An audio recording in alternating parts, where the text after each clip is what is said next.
ಶರಣರ ನಾಡು ಬಸವಕಲ್ಯಾಣದಲ್ಲಿ ಮತ್ತೊಂದು ಭೀಕರ ಕೊಲೆ ನಡೆದಿದ್ದು, ಬಸವಕಲ್ಯಾಣ ನಗರಸಭೆ ಮಹಿಳಾ ಸ್ವಚ್ಛತಾ ಕರ್ಮಿಯ ಶವ ಪತ್ತೆಯಾಗಿದ್ದು, ಬೆಡ್ರೂಮ್ನಲ್ಲಿ ಕೊಲೆಯಾದ ಸ್ಥಿತಿಯಲ್ಲಿ ಮಹಿಳೆ ಶವ ಪತ್ತೆಯಾಗಿದ್ದು, ಕೊಲೆಗೆ ಬಸವಕಲ್ಯಾಣದ ಜನತೆ ಬೆಚ್ಚಿ ಬಿದ್ದಿದ್ದಾರೆ.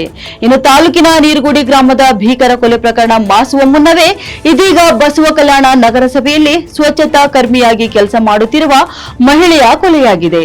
ಬಸವಕಲ್ಯಾಣ ನಗರದ ಶಾ ಹುಸೇನ್ ಬಡಾವಣೆಯ 34 ವರ್ಷದ ರೇಷ್ಮಾ ಶೇಖ್ ಹೈದರ್ ಕೊಲೆಯಾದ ಮಹಿಳೆಯಾಗಿದ್ದು, ಶಾ ಹುಸೇನ್ನಲ್ಲಿರುವ ತಮ್ಮ ಮನೆಯ ಬೆಡ್ರೂಮ್ನಲ್ಲಿ ಕೊಲೆಯಾದ ಸ್ಥಿತಿಯಲ್ಲಿ ಮಹಿಳೆಯ ಶವ ಪತ್ತೆಯಾಗಿದ್ದು, ಮಹಿಳೆಯ ಕುತ್ತಿಗೆಗೆ ಹಾಗೂ ಬಾಯಿಗೆ ಬಲವಾದ ಗಾಯವಾದ ಹಿನ್ನೆಲೆ ಕೊಲೆ ಶಂಕೆ ವ್ಯಕ್ತವಾಗಿದೆ.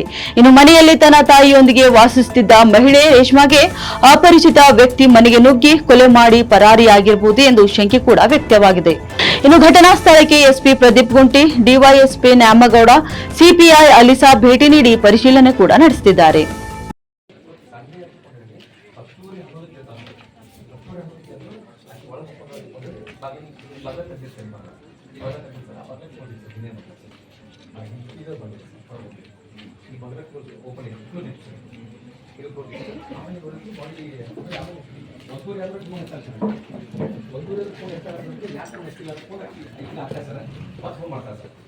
ಫೋನ್ ಮಾಡಿದ ಮೇಲೆ ನೆಕ್ಸ್ಟ್